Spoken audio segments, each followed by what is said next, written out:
Hey, welcome to Bears Banter. My name is Bernard Muhammad. Hey, today, we'd like to welcome back the First Lady, hey, Tammy. Hey, Tammy. All right. We got Guy Moore, Christian Jones. Tammy, hey, how you doing before we get started? I'm doing better. Okay. I'm still not 100%, but I'm better. I'm much better than I was. Are you gonna be ready by the playoffs? I'll be better than the Bears. Playoffs. hey, we don't know who's gonna be in those playoffs. We'll be watching like everybody else. Hey, today was one of those bittersweet games. I mean, we had the best game Justin Fields' career. Uh, I mean, first game he threw for 300 yards, and unfortunately, the last two possessions were turnovers. No fault of his own, but man, it was so happy to see him performing well, but then to see us end up with a loss is. I mean, what about that playing with you? Oh my God, that was hard to take. But you know what? I was looking forward to us just being competitive and showing that we were a professional football team. I think the offense did that on the first half. Second half, our defensive coach and the defense totally let us down, and I think that was the difference in the game. Getsy did a great job in calling plays. The offense did a great job in executing those plays. Defense did not show up, and that's the difference in the game. This is the 14th game in a row that defense has given up over 25 points. So there you go. Yeah, man. I mean, anybody else got anything that they first initial thoughts after they see the close of this game? Well, I thought I might actually be wrong to not go with the Bears, and I would have been happy to not to be wrong. What I can say about today, though, is that I feel like they had a little fight in them, so that was good to see. Justin definitely felt more comfortable. Oh, it looked like he felt more comfortable, and I would say don't understand why Coach Flus didn't go for the field goal. I don't know why he didn't do that. Um, and to Keith's point, yeah, the defense did not show up. I mean, you guys know how I feel about like the defense, and I still believe that we did not have to completely blow up our defense to make some of the changes that Poles made, because I'm still an advocate that you do need some veteran players on there to show them how it's done. Tammy, that's a great point because one of the arguments that Poles used in reference to why he didn't draft what's the kid's name? I can't think of the kid. Carter. He didn't draft Jalen Carter because he didn't have veteran leadership in the locker room. So that is a valid point, Tammy, because that's one of the excuses that were used to not draft a Jalen Carter because of lack of veteran leadership. Hey, Guy, what do you see in this game? I mean, we was texting back and forth, and I mean, me and Plank was over here dancing and everything else until the fourth quarter. Well, I was kind of repairing my sunroof, but I did see. I'm very encouraged. It basically shows that Justin has the tools. It looks like Getsy probably had somebody in his ear telling him what he needed to do, and it did show that it was different. Darnell Wright's got to do better with those penalties that he gave us. But man, when you got a defense that's giving up 25 points in God knows how many consecutive games, and you don't kick a field goal, you kick a field goal, and then they turn right around defense and they throw a big one. It's like it's a moral victory to see that they've gotten better. But when your commander in chief does something like that and that happens, it's Yeah. Or the issue could be that we traded the worst defense in the NFL for the second worst defense. So we had the worst. That's why we gave up more points and balls. And they did not look like the professional defense either, especially in that first half. So depending on how we're looking at that. Okay. Hey, we got a comment for Jay. Oh man, look at these cheap glasses and broke on me. Hey, we got a comment for Jay Beasy. Hey, what's up, Jay? Man, I know y'all was there going crazy when we was up 21. What was that, 7 at one point? Jay said the sad thing is no one and the coaching is really qualified to replace anyone. Jay, that's a very valid point because somebody asked me like, who would you promote, and I was thinking like, man, ain't none of these guys have experience. I would say, for example, the first year that Nagy was here, he actually had Childress. I can't think of his Childress' first name, but Childress had been the head coach of the Vikings, and he was on the Josh. staff for 2 years as a consultant. So even in that aspect, there was a veteran person that was on the staff that if they had did something, there's somebody that you could have say have ran a had been charged of an NFL team before. Brad Childress, that's his name, Brad Childress. Okay. Oh, there you go, Christian. But that's Man, they part of the problem with having everybody with no experience. Luce has no experience. Gessie has no experience. That's part of the problem. And again, why I'm a big advocate of you need a balance of experience and new people, and we just don't have it. yeah, um, the defense definitely failed in this game. This was a game that was definitely winnable. Um, it always come down in these games since Flu's been here. The halftime adjustments. I think you literally only scored seven. Yeah, it was 28-14 going in the third quarter, but they never scored again. But Denver actually scored 17 points in the fourth quarter.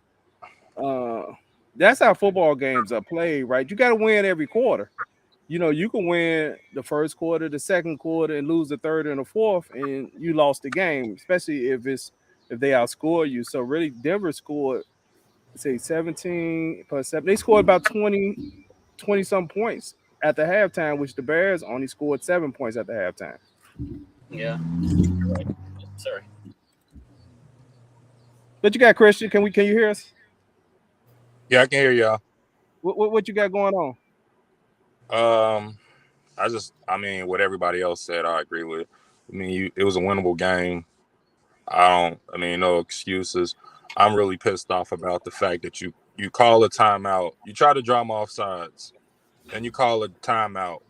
Justin cooking, and you take the ball out of his hands. Mm-hmm. That just don't make sense to me. At that point, you got to go with the high hand, and then or you kick the field goal. But Mm-hmm. you can't come out of a timeout with a play like that. That just don't make sense. So it's like you either gonna kick the field goal or you're gonna put in a better play. And that was the outcome of the game. It was a winnable game. We was winning. Of course, we got injuries, but as a head coach, if the game is winnable, you gotta pull it out. You can't just lose like that. That's a tough way to lose. That's a tough way to lose. So you gonna take points or come out with a better play. That was terrible. Yeah, that was confusing, Christian, because once they called timeout, the whole time I was saying go for it, right? But I know Mm-hmm. it looked like they was trying to draw them off sides. But to me, once they called the timeout, to me that was an indication that they were going to kick a field goal if they couldn't draw them off. So it kind of slowed up the momentum and it allowed the defense to go back and collect too, and see like, okay, what kind of formation were they in? If they come back in this formation, they may do this. At that point, you were kind of rolling. You was on some momentum, and you got to Yeah. use that momentum in your favor. But you stop your own momentum to come back out to run a play. There's no justification for coming out of a timeout with a play that terrible. There's no you can't justify that. You can't say, well, it was this. You took the ball out of Justin's hands. I don't remember his numbers, but I know that he only missed 2 passes from that standpoint. So you take the ball out of his hands and you run that play. You didn't even run a run pass option. You didn't even run zone read. That was a straight stretch play, which again I don't understand why you running that out of a timeout. You have there are in a play sheet in offense at some particular moments you have plays for things like that you want to call in situations like that. So that can't be his best play. That can't be his best play. So again, even though Flus is a defensive coach, you got to be in the headset telling your offensive coordinator, your run game coordinator, hey, we need our best play right here. We going for it. So I mean, that really pissed me off because you took the ball out of Justin's hands and you didn't get any points. So at that point, you should have kicked the field goal and or whatever. But you can't just come out of a timeout like that. That's on. Yeah, you can't justify that to me. Mm-hmm. Well, from my perspective, I think that was a bad call for Flutes or for Getsy giving the ball to Herbert as taking the ball out of Justin Fields' hands because you want the ball in your best player's hand at that particular point in the game. However, Herbert was definitely cooking. This guy, I think he was averaging 6 or 7 yards a carry, but in that particular play that they called up, he didn't have a chance. They had been stopped by Denver several times trying to run that same play early in the game. So I agree with you, Christian. I think we should have had some kind of RPO where Justin Fields could have made the decision. And if you actually looked at it, Justin was able on the outside. I would have counted on his power, his sensibility, and his legs to be able to get us that 2 yards. So yeah.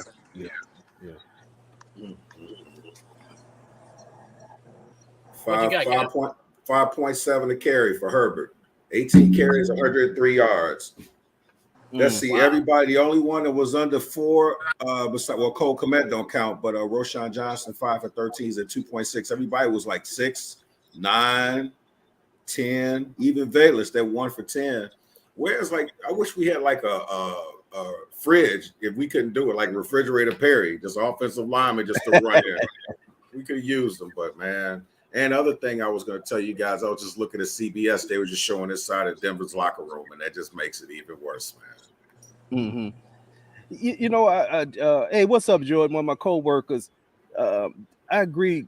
Herbert was balling out today. Herbert was making some great carries, some nice yardage. I think you might have just read what he had. Gabba, I'll read it again. He had 18 carries for 103 yards.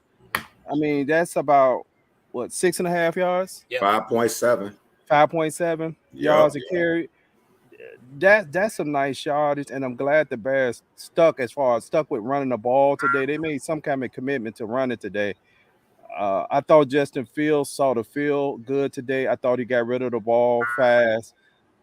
He didn't look like he was struggling with his footwork because it looked like when he was in shotgun, he took 2 steps and made a decision. And he looked so much better than what he had been doing because he basically was in shotgun.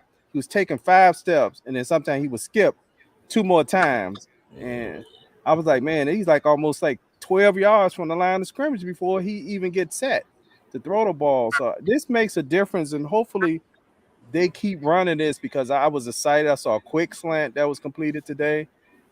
I saw more being highlighted today. How many yards did DJ had? What about Mooney? DJ had 131, 8 carries, 131 yards at a tootie. Kmet was 7 receptions with 85 yards and 2 touchdowns. Right. And all over 12.1 yards a carry. DJ had 16.4 average. Kmet 12.1. So yeah, they were very effective in the pass game, but their run game opened it all up too. So. Yeah, my major concern about today is Justin Fields balled out. The offense looked very good, very competent, and we still ended up taking the loss. So, what is our takeaway? Up to this point, we were blaming everything on Justin Fields, and when he has a bad game, we say that. This game, he was darn near perfect.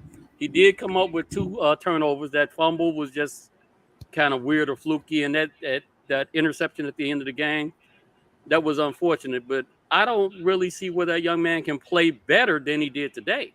Right. I don't know that our running game ends up being better than we had today, and yet we still ended up taking the loss.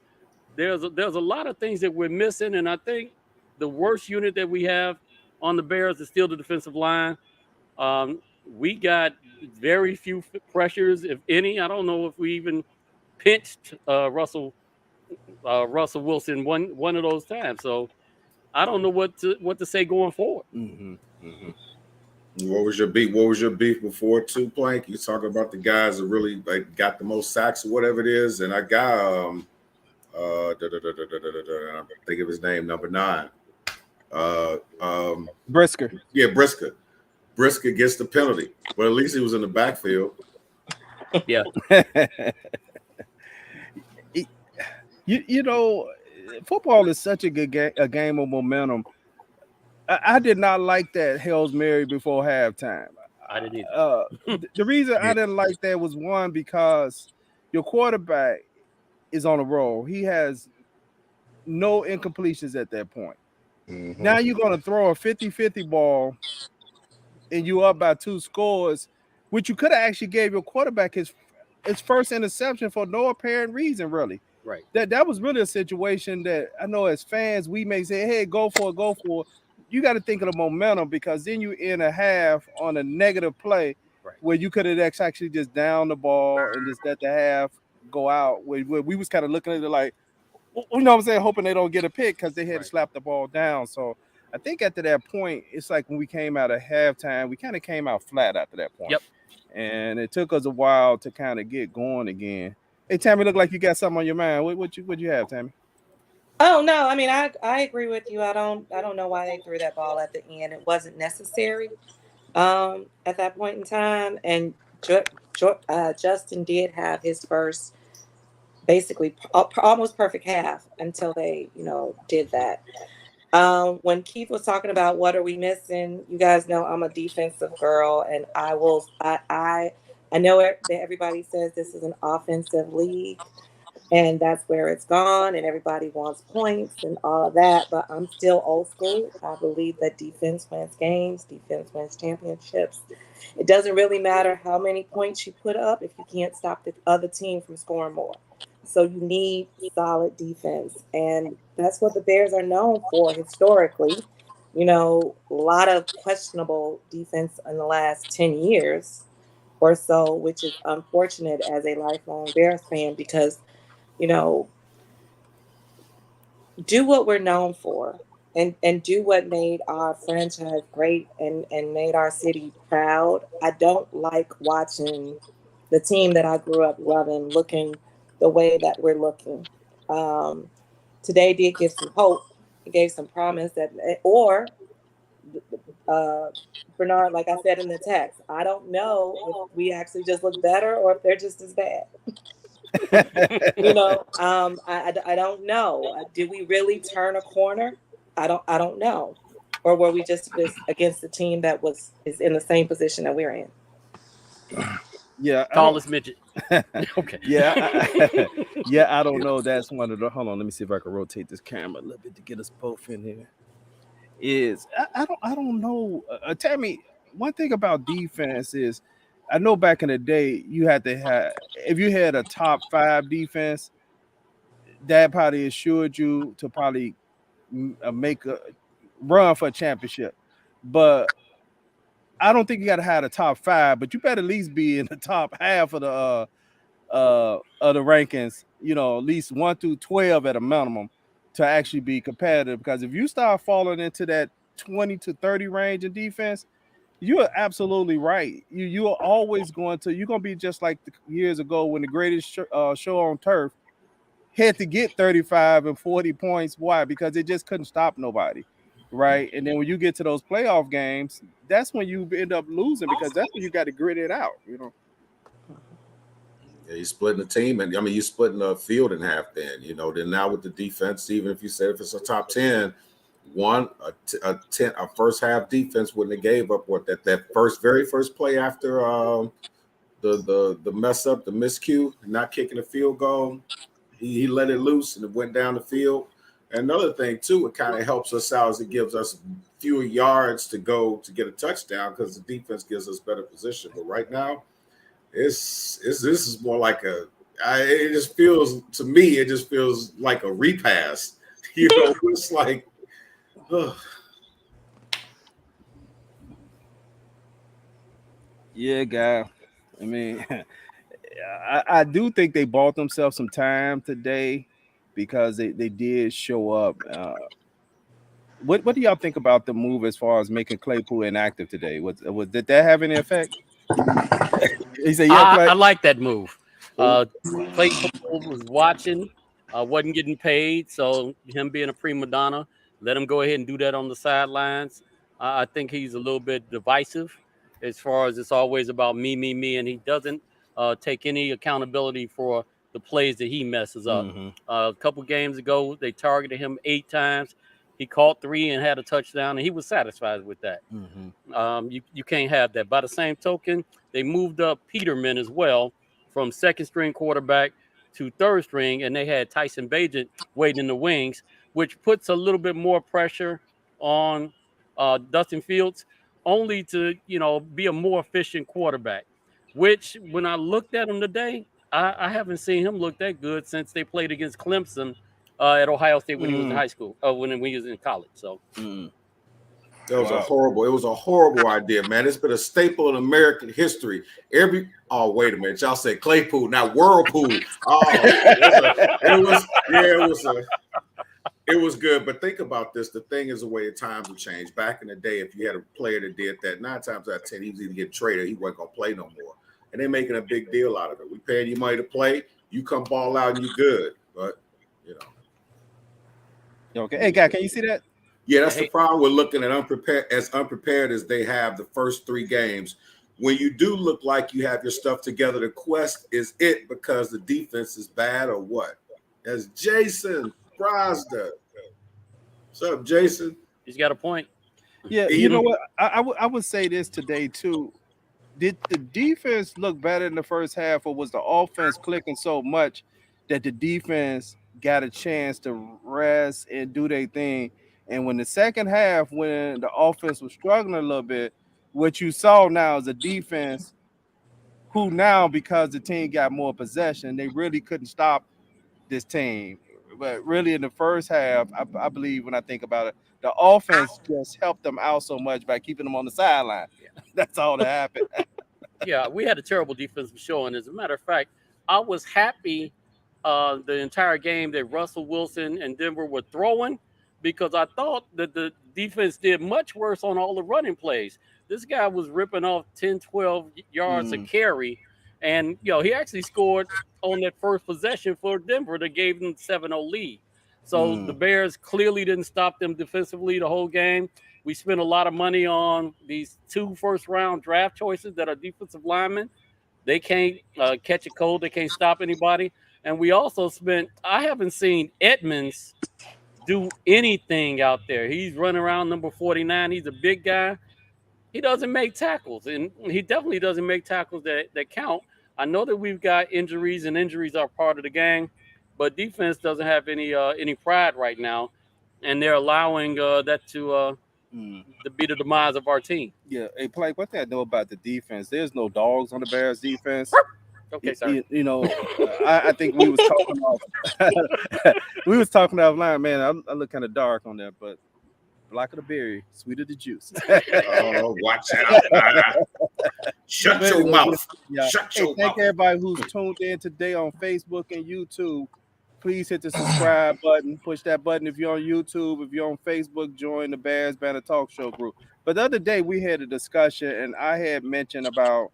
Matter of fact, I think it was Friday's show. I had mentioned about the Bears don't have that dog like a Rodney Harrison, that person who is just mean on the defense, regardless of what's happening on the game.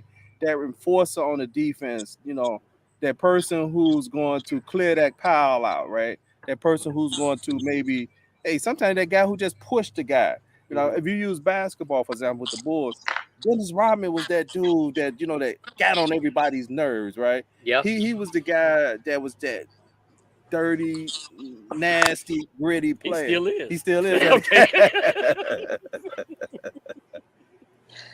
Well, when we got Claypool, I told you guys my cousin she lives in Virginia. She's a diehard Steelers fan.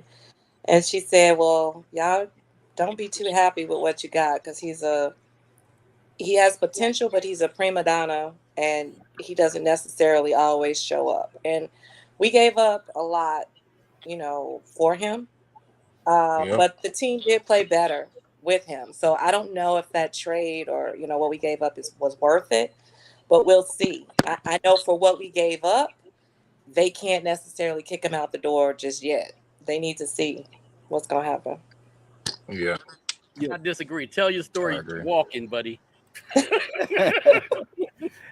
I thought I saw him bagging groceries in Mariano's today.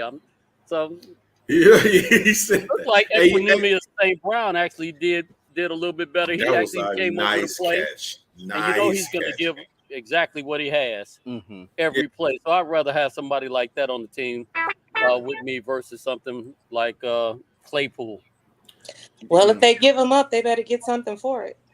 Hey, you know Who gonna what? give you anything for They're that? not going to. I don't know, but they better figure it They're not out. gonna get nothing Yeah. for him. Okay. The They're not gonna get thing nothing with for a him. player like Claypool, and Tammy, you called it last year. I remember on the show when you said that, when your friend shared that information with you. Mm-hmm. Claypool is a player. In fact, I typed this earlier today on Facebook. He's a player that plays strictly on emotions. His emotions are going to determine if he play good or if he play bad or if he's going to check out. See, he hasn't came up with a difficult catch when he was here, but EQ actually made a difficult catch today. He did. And I was impressed that EQ came up with a catch like that, and I would see how it works with Claypool, but at this point, I would not give him the honor of trading him right now. You know what? No, I give you you inactive this week. I would torture you for a little while with the inactive type things until maybe you go to trade deadline. What you got, Christian? Um, for me, it's a little bit of both. I agree with Plank, and I also agree with Tammy. I'm a little bit of both. So like he has looked terrible, yet the offense has looked terrible too, and that's why I be on the page and I be trying to tell people you can't really put too much on the players because they ain't the ones that's calling the plays. If the play is trash, it ain't gonna work.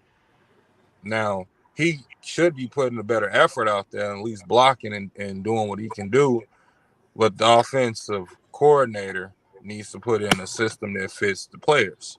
So he shouldn't have said what he said, but the Bears coaching staff need to be putting him in better positions to do it. Like, you know, for instance, Justin Fields looked good today because he was comfortable doing what he was supposed to be doing, and that's his strength. He is a quick game guy, and he is a throw it deep guy. That reading stuff that he ain't there yet. You know, when you look at Hurts, that's all they do. They don't ask him to do the whole reading the field, scanning the field. He's quick game. He was throwing a lot of slant routes last year to Brown, and they did a lot of RPO with him and a lot of boot. From last year to this year, you've had so many weeks to install an offense to utilize Justin Fields, and they didn't do that. So, the same go with Claypool. I mean, you got him. You should utilize his strengths. You should know his weaknesses. And, I mean, at this point, you're going to have to try to get your money's worth because if you just let him go or you trade him, we lost a first-round pick potentially because we gave up a high second-round pick for him. So you're going to have to try to get something. You're going to have to try to get some type of value out of either playing or something, but got to figure out him just being active. Let that be one game, but try to get your money's worth it because that pick we could have used towards a high player on this team. That's all I got for that. Well, I did see something on the post game that says the Bears currently have the first and second pick. Wow. Yikes. Yeah. Well, how do you know what Claypool thing is, man? Claypool too busy trying to convince folks that his hair ain't no Hawaiian silky, man. The one thing that you said, Bernard, which is true, and you don't have that goon guy, because if it was a guy, and I'll even forget Rodney Harrison, but the greatest goon in the history of the NFL, in my opinion, was Conrad Dobler. If you had Conrad Dobler in your locker room, Chase Claypool wouldn't be acting like this because he'd walk up in front of him, all his guys, and tell them to get it together. But I think that they could use them. I think that on a day like this, guys are starting to eat. I think he probably would be more active. So we'll see what happens against Washington. But Washington mad right now too. Yeah, I do want to say I'm not upset if a player wants the ball. I want my receivers to want the ball. Yep. Right. I want my receivers to tell me the quarterback to feed me. That's a way you could do it, right? To me, it was almost like he was setting that up, right? He had the locker waiting for them to answer, and then he thinks about his answer almost like, oh, should I say this? He really had to say, I don't have no comment on that, right? Because you could see this was a setup in the locker room, but it looked like it was a setup by him more than the reporters, where he wanted to say, no, they're not using me right. What's interesting of the player that doesn't know the offense after 2 years or a year and a half, when he gets out there, he gives lackadaisical effort. He doesn't block, which is part of his job. The only thing he wants to do is go out there and make the big play and get touchdowns. Everybody want to do that. Some plays require you to block. Some plays require you to be a decoy. In order to be a good decoy, you got to go out with full effort like you're getting the ball. So if you don't want to do that, what that's giving the defense, all they got to do is look at you and say, oh, he's not coming off hard. We know the ball's not coming to him. It's not going to be a pass because you can tell by his attitude. So there's a lot of, most of your community, at least 50%, maybe some people say 75% of your communication is physical. It's not what you say. It's how your body moves, how you react. And a lot of times people can just read that. They can say, he's not getting the ball today. And that's already a strike against the offense. So when you have somebody like Claypool that's a malcontent that's out there, that hurts your team in so many ways. And a lot of those ways are not necessarily quantifiable. That's true. Can I add? Go ahead, guy. Oh, I didn't say anything. Oh, I thought there was a guy. Go ahead, Christian. No, it was me. Can I add to that? I agree with everything you said, Plank. I want to push it a little further if y'all allow me to. The culture of the Bears is messed up. So when you do something like that and you make a player inactive as a coach, you better come with the come on. I agree with everything you saying, but there's some players, because we've all been in the locker rooms, and we know that sometimes one of your guys, if he gets sit down, you're gonna be like, well, dang, why coach did X, Y, and Z, and then you lose. It's a problem. So they're gonna have to fix the culture, because you can't do that and then as a coach you mess up. I agree with you saying, because you're right. You're gonna have to play. You're gonna have to block. You gotta do your thing out there. Coaches gotta fix this culture, because you got too many players coming out here saying they're not using me right. They're not using me right.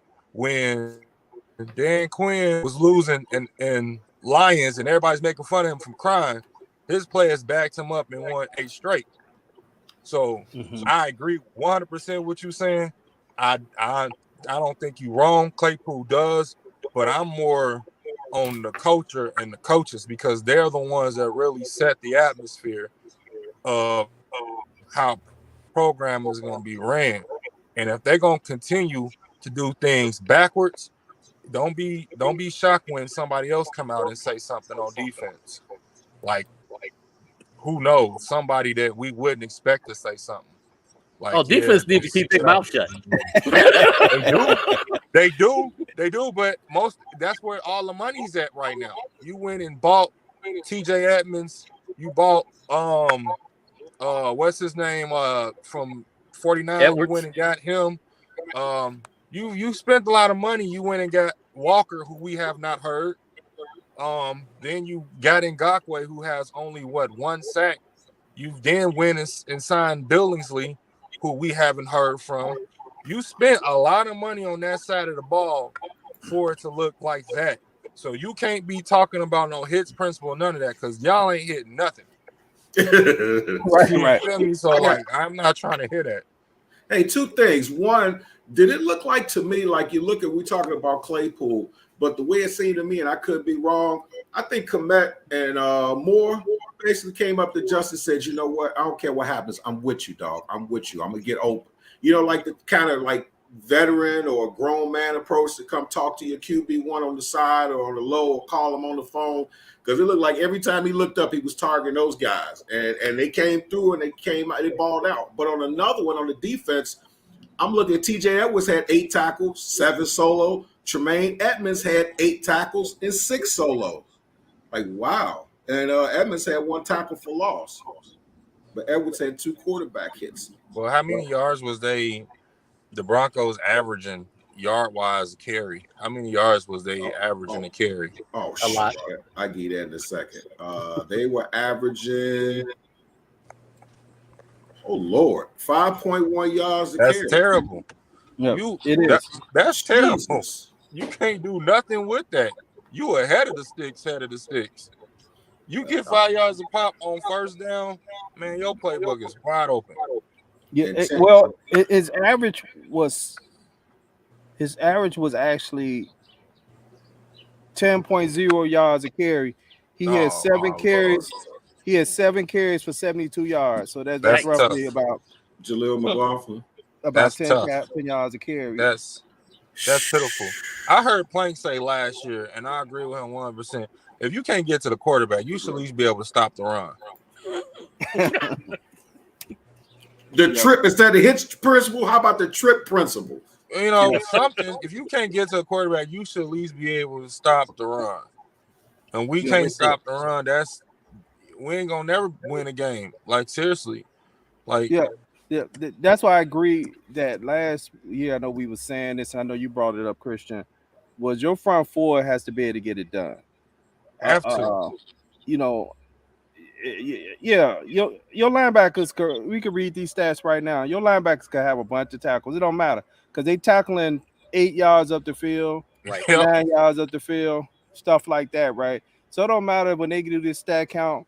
Those guys may have 25 tackles between each other, but you know what? It don't matter. That unit gave up 31 points, and they gave a running back 10 yards a carry. So that front That's four, terrible. I didn't that's know. terrible. That front four has to be able to limit the rushing yards, and it always goes back to it.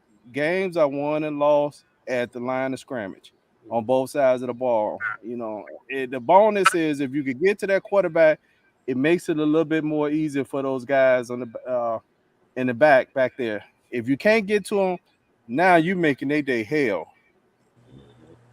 You know, Plank said another thing too.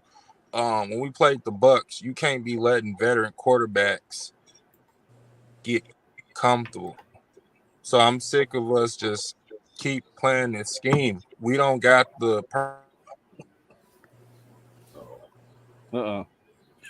Christian froze. Denver averaged 200 yards a carry. Dude, look, McLaughlin only has 7 carries for 72 yards. I mean, it might as well 200. What's the difference? Same thing. Yeah. That's why I was happy more when they started, like Plank said, when they started passing. I was a little bit more happy because I was like, they was killing us more in the run game and the passing game, you know. But you know what, going into this game against Washington, I don't know what they did today, but I know they came in this week being 2-1. Okay. And I know somebody had made a comment about Washington earlier this week, and I said I'll take they 2-1 ranking. Yeah, they lost the last minute, but they lost to the Eagles by 3 at the last minute, and they scored 31 points in the loss. Wow. Yeah, because they was up early in that game, wasn't they? Yeah, and yeah, they were up. Yeah, Howell didn't do that great as a quarterback. Washington averaged like 3.8 yards a carry, but they ran it 28 times. But you know, I think they're gonna try. They mad. They 2-2. Was it 2-2 and 2-2? So they coming into this next game, they're gonna be mad, man. Mm-hmm. So we gotta. Our defense has to step up, man. I think a moral victory for us right now would be able to just get one critical stop in the game, because you can't play like we played. Because we actually played lights out, pretty doggone good the first half, and the special teams did a little something, and then like when they came out the locker room at halftime, it was like. Well, wasn't this our 14th loss in a row? Yeah. it's kind of hard to take a moral victory from somebody getting out there and handing you your lunch every time you get out there. That's ridiculous. We're talking about Justin Fields. Okay, Justin Fields showed up. He did much better. He looked more than a competent quarterback. He looked like he was him. And in light of that kind of play from our offensive things, Khalil Herbert, great game. For the most part, the offensive line did protect Justin Fields. And now we look at the other end of the squad. Our defensive lineman, I don't know if I saw, I think, one guy make a tackle the whole game, and that was Walker made one tackle for loss. Other than that, they were gashing us. It made no sense. You know, they made a bad call against Jack Sanborn. You know, I got to always had heads up to the laser guy. He makes a tackle on the sideline, and they call him for a targeting penalty just making a tackle. That made no sense. However, we can't stop anybody defensively, and that's got to point back to the coach. This is a historic failure of coaching from the Chicago Bears coaching staff, and there's really no way around this. Did you guys see a nuance that I saw? You ever know, like we were talking about how the front four are all running in like this, and there's no outside pressure. You ever notice what quarterbacks are doing now? They rolling out, and if they run, they got like 15 yards. Yeah, guy, that's because there is no gap discipline. If you running a 4-3, the 4-3 is a gap defense, and the guys are not standing their gap. And I do agree with the coaches on that. Is you got to pay attention to the little details. If you're supposed to be in this gap, you stay in that gap. You're not supposed to be crashing down on the end, and then the quarterback just bails out around you because you're not disciplined enough. Dude, you're not getting there. You ain't got there all year. So let me say this, Bernard. Okay, one of the things that I had the great opportunity to do was watch Deion Sanders' Colorado football yesterday. And one of the things that Deion Sanders did, and he's got a lot of players that are talented, freshman players or whatever, but because they weren't doing what they were supposed to, they weren't studying the game, they weren't going to class, whatever, he simply didn't let them get on the field. Yesterday, you saw two of those players get on the field, and those young men played lights out. So let's juxtaposition that against the Bears. You got defensive linemen that every game, this is 4 games, aren't getting any pressure. You got backup defensive linemen. Okay, if they're not getting any pressure, they're not getting any tackles, take them out, put somebody else in the game. If the guys that's behind them aren't doing anything, they got players on the waiver wire. So that's something that either you accept by your coaching or by not doing anything, by you just letting somebody get out there and whooping you game after game after game. This has to be on coaching, and also part of that is on the general manager as well. So this is pretty ridiculous. I agree. Yeah. Somebody earlier said that this loss wasn't all on Flus or something like that, and I wanted to say something about that because that's not a lie. That's a lie. Right. It's like big time lie. Number one, he didn't take the field goal when he should have taken the field goal. Yeah. And number two, everything Keith just said about defense. You have a defensive minded coach, and then you have a defense that looks the way ours look. Sit some people, play some people who want to play. I watched that Colorado game too. What was number 14? Omarion, is that his name or something? Is that right? Yeah. Number 14, he was killing it. Yeah. But he's one of those players who was saying that was set down because of not paying, going to class and all that. So that was his you have first to respect game. the coach to hold him accountable. And so now he got his chance, he got a taste, people praising him. He better keep going to class so he could do more of that. There you go. Yeah. Oh, he going to class now. He definitely going to class after that game he had. Yeah. He became an overnight star, man. Yes. Now I about the coaching thing as far as Coach Flus, you got to find a way to start getting these victories that you should get. We haven't had I know we ain't had but 3 victories, but we didn't have too many games like this though. Well, when you go back to last year, games that come down to last minute drives and the decisions that are made, you know, it could be decisions on what play you do if you decide to kick a field goal or not using timeouts or turnovers, right? Or who's on the field. We have to be able to one day get that victory. That we cannot always end those games in incomplete passes or fumbles or interceptions. We got to be able to instill confidence in our guys that they could go get that play. At this point, Eberflus's record is 3-18. Yeah, Mm. that's At some terrible. point, when you're out there, you are what your record says you are.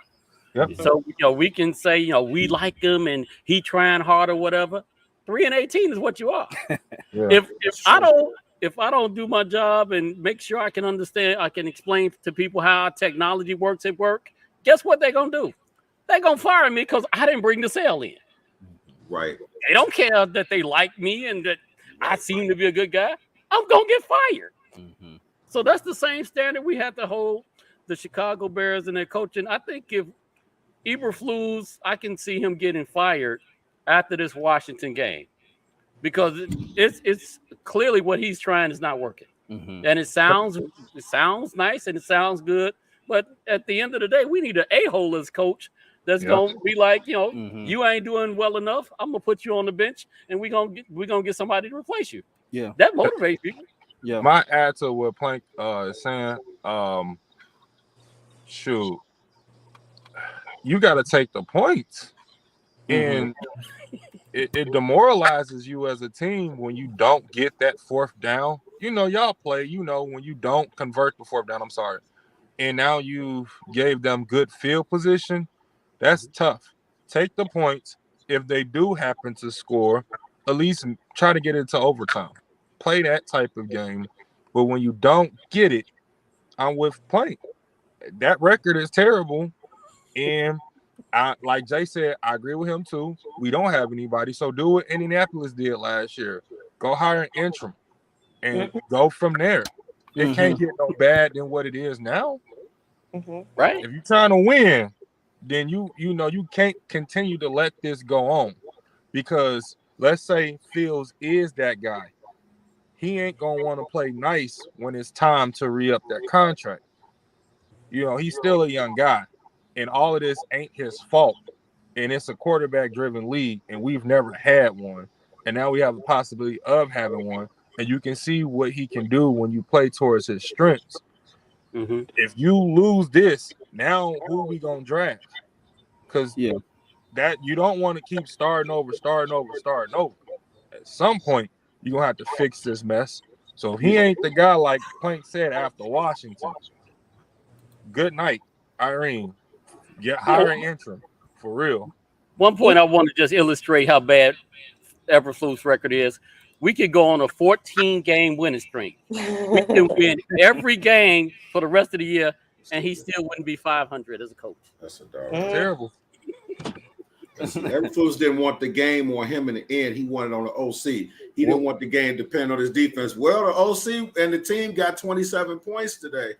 And you had a chance to trying to fool Denver. And instead of giving the ball to your guy, your hot guy, or just saying, forget it, kick the field goal, you decide to do some Ringling Brothers and Barnum and Bailey circus stuff. And guess who looked like the clown at the end? Yeah. I can't honor that. The guy that we just fired for grabbing people booty or whatever he was doing. Oh, yeah. Yeah, with holding, offensive. And you know what? I do want to say, Christian, what you said about interim. I know I had mentioned that same point earlier this week, that how the coach brought in somebody that wasn't on the staff. They brought in Jeff Saturday last year to finish up the season. And even though they end up not hiring him as the coach, okay, that was fine. That's what the Bears may have to do. I want to go back to what Tammy definitely knows this. It's the singer, not the song. It's the singer, right? You have a bunch of people make the same record, and that one person can make that record, and all of a sudden, man, it's an all-time great because it's the singer.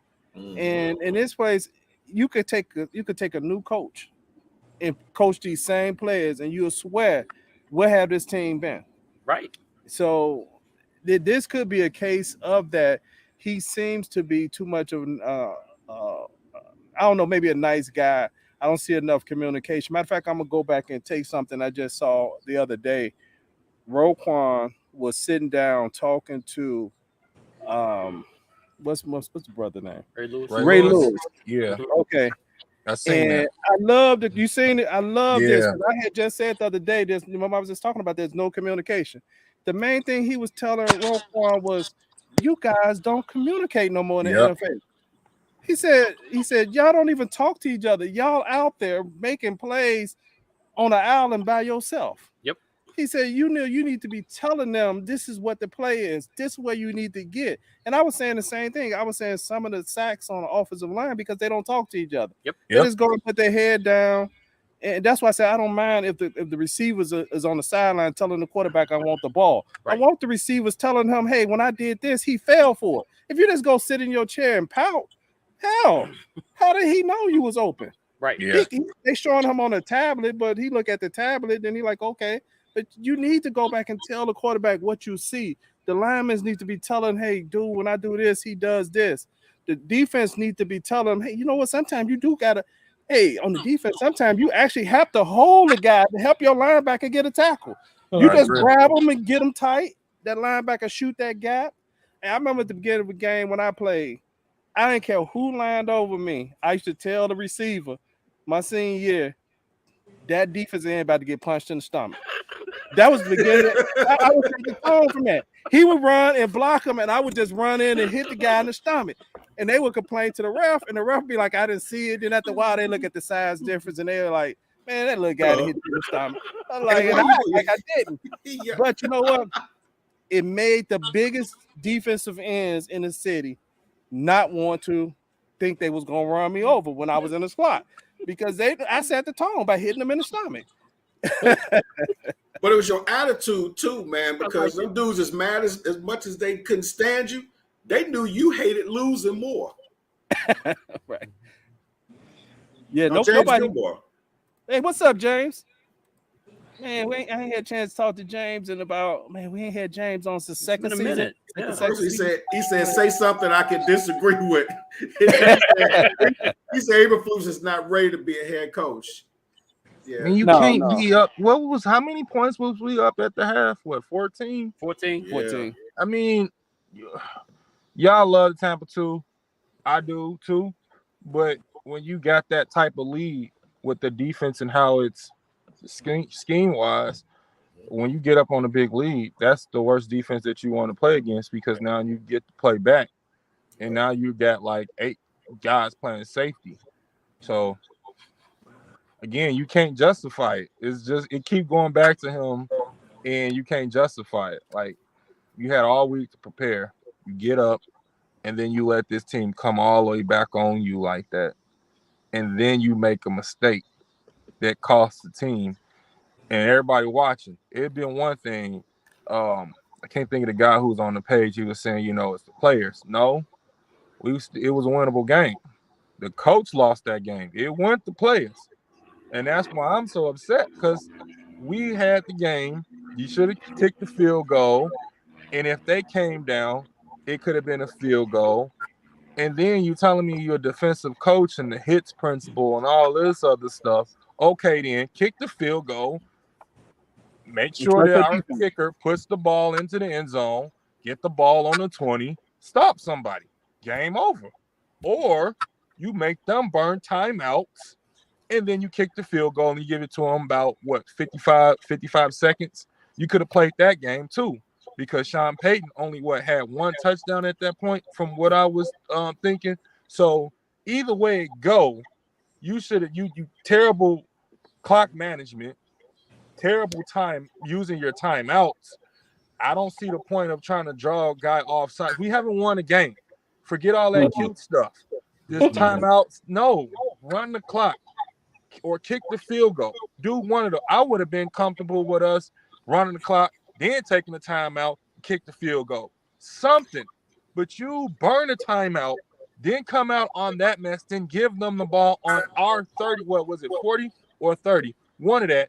So now they don't have that much yards to travel down the field. But you a defensive coach and you talking about hit principle. No, bro. Kick the field goal, put your defense out there and win the game. It's just Yeah, that hey simple. Christian. I agree with you. I know you don't like the cover two. I know you just been facetious like that. I really didn't care for the cover two when he brought it back either.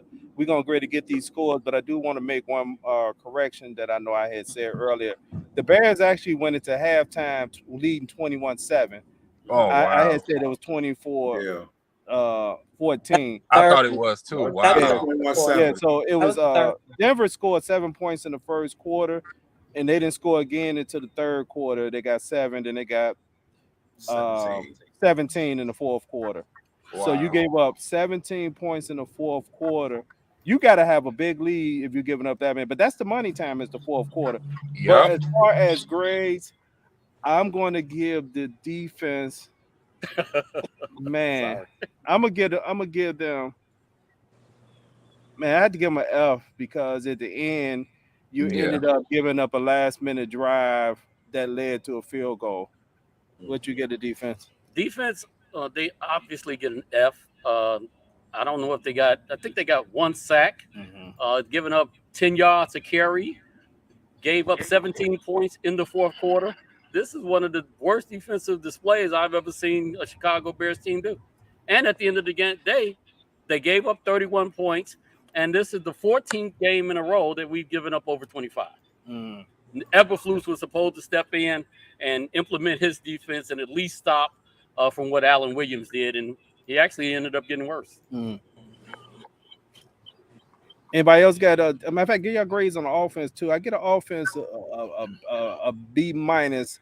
I would have gave them more, but they did have two turnovers that were costly because one of them ended up resulting in a fumble that resulted in a Mm-hmm. recovery Touchdown. touchdown. So then that's the pick at the end. So other than that, I would have gave them definitely an A. But those two actually were Yeah. costly at crucial moments. I'm sorry, you just made me have to put a correction out there. Defense gave up less than 25 points They sure today, did. Yeah. as a matter of fact. But um, we still took a team L, so that was pretty ridiculous. Mm. Yeah. Which I got on grades. Tammy, Christian, guy. Well, oh, Go ahead, Tammy. Let's go, well, First Lady. the defense definitely gets an F. They can't make tackles. They can't stop anything. They might not have given up 25 today, but they're still giving up a lot of points, way too many points often. Um, they don't play with any fire, or determination, like they trying to stop anything. I think it's definitely because that there is no veteran leadership on there to show them how it's done, and they don't have a good coach to show them how it's done. On the coaching thing, I know everybody says that the Bears do not fire mid-season, but that is something that we need to get out of, because how long do you let somebody be effective before you fire them? If I'm Yeah. hired as a CFO or a CEO of a company and we have 2 or 3 bad quarters, I can be gone. Yep. You know, Mhm. Yep. so why do coaches, Chicago Bears coaches anyway, need 2, 3, 4 years to continue to erode a multi-million-dollar historic franchise? Like, how long are you going to give them to keep embarrassing us? You know, I give the offense a B because they did play well. The fumble did hurt us. The interception wasn't completely. I agree with Coach Weinstead and some other people that I saw on the postgame show. He thinks that was a miscommunication. It wasn't completely on Justin. I agree. They thought it was. He thought it was going to be different, and he wasn't where he was. I don't think it was all on him. But I think they showed a lot of promise. Um, Hopefully it wasn't just because of the team that we were playing. Hopefully they have made some adjustments, and we will continue to see them scoring points, and then hopefully our defense will kick in and stop somebody. What about you, guy? First of all, I want to say I'm glad to see the First Lady back. It makes this a little more palatable. So, Yes. but my grade for the defense ain't no letters. It's an emoji. Offense, I'd have to give a B minus because of the turnovers, but they showed a lot of promise. Special teams, I got to give them a C minus because the first half they were kind of doing okay, and then like everybody else, coaching. That's gonna be a tough one because believe it or not, I'm not on Getsy's behind as much this week, and I'm usually on him like a tight suit. So we average it out with Fluce's emoji grade, and I give him maybe a C plus. Overall, about a D. That's all I got. I'm just averaging it out. Yeah. What about you, Christian? Defense, an F. Terrible. Offense, off that, I don't know if it was a boot or waggle, but I'm gonna go back and watch it. But Justin, he didn't turn his head quick enough, and that's why. And if he would have, then I hope he would have just took the sack. So I got to give him a B minus on that because that he could have protected himself on that, but I guess he felt like he could make a play at that point. That really hurted us. So I gotta give him a B minus on that. Coaching overall, I'm gonna say, special teams, I'm with Guy. I'm gonna give him a C. Coaching overall, I'm gonna say, it's tough, but I mean a D minus. Okay. Hey, Christian, I'm glad you brought that up because early in the game, Justin had got sacked, and thinking that same series before he had the fumble. Mm-hmm. And I had looked at Plank and said, you don't have to take those hits. I was saying that. Right. I said he has to know sometime when it's okay to be sacked and not take that hit. Right. Yeah. Because he had took a hit earlier on a sack. It was going to be a sack. In some plays, you don't have to worry about trying to escape every play. Yeah, you talking about that that one where we got that he threw the ball to an illegal intentional grounding. Yeah, intentional grounding. Yeah, you talking about that? Yeah, I agree with that you. was the play. Yeah, so that's a great point. But it's all a growing process, and that's not blaming for the loss or nothing. That's just saying sometimes you have to know when to take a sack because you see all the great quarterbacks. They hardly ever get flush sacked. They see a guy sometimes they fall and they just fall. Sometimes that's better than the intentional grounding. Right. He made strides. You have lost it down, and so. Yeah, he definitely made strides today. Every pass he looked today, he looked real comfortable. Outside of his, I don't know, they ain't changing his stance. His drops, he don't look comfortable when he throw the ball with conviction. He does look comfortable. He did look comfortable today. He had all his check downs, but just those two costly mistakes, I feel bad for him because the team can't make mistakes like that because then everybody gonna be like, oh, see, Justin don't know what he's doing. He can't play. And it's like he made a mistake. He's still learning, and he still feel like he can make every play. And he's also pressing too. So you got to throw that into the mix. Like, hey, you got a player who pressing, trying to make plays. So yeah, he gonna make some boneheaded mistakes sometimes. But I'm pleased for what he did. I thought he played great. Yeah. Hey Christian, are we gonna get the 2-minute? Yes. Absolutely. Okay. Yes. So for those who are new to the show, Christian started this season called was it 2-minute? I forgot what I called it. 2-minute drill. 2-minute drill. I will have it by Thursday. Okay, so basically, with this being good tape, just he gonna be able to show you some of the good things that was done today. It's up to him. He picked whatever he see, where he saw improvements, or if he see mistakes, he just in 2 minutes he try to break down some tape that he might see, and I think it's beneficial for all us because that first tape I saw, man, some people contact me. They was like, man, who was old boy, man? He cold. Basically. Yeah, so hey man, we gonna have people, no disrespect to Tim Jenkins, we gonna have people asking for Christian Jones. There you go. I'm gonna say that's my boy. Right. I'll be like, man, I discovered them. That last one you did was a killer, man. I was just sitting there like, man, it was you guys beautiful for real. Man. I appreciate you guys for real, and I love Bears Banter, man. This is a great platform. And a great page. This page that you guys have created is not like any other Bears group. Y'all don't let people come on here and start saying crazy stuff, start trolling. Y'all keep them in line. And most people on this page know football, so it's real cool because I learned from each and every one of y'all. So I love this page. For real, for real. Good Yeah, content. yes, sir. Hey, I appreciate that, man. I appreciate everybody who actually tune into Bears Banner on a weekly basis and tune us in. And I want to actually drop something this week. I hope it come through. One of your former players, well, he didn't play with you, but your alumni, Carl Boyd, has agreed to come on the other podcast, Chicago High School Football Legends. So I think he's coming He's on definitely this that. Wednesday.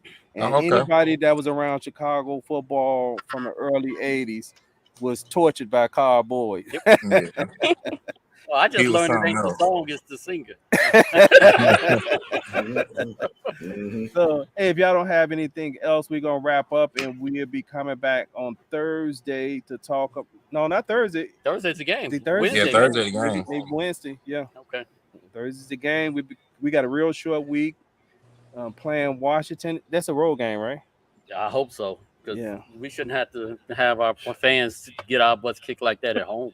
Yeah. So after that is a 17 day break after that. So I don't know. I'm hoping that regardless of what the outcome of that game is, that management looks at some kind of changes during those 17 days Yep. break, Yeah. whatever that change may be.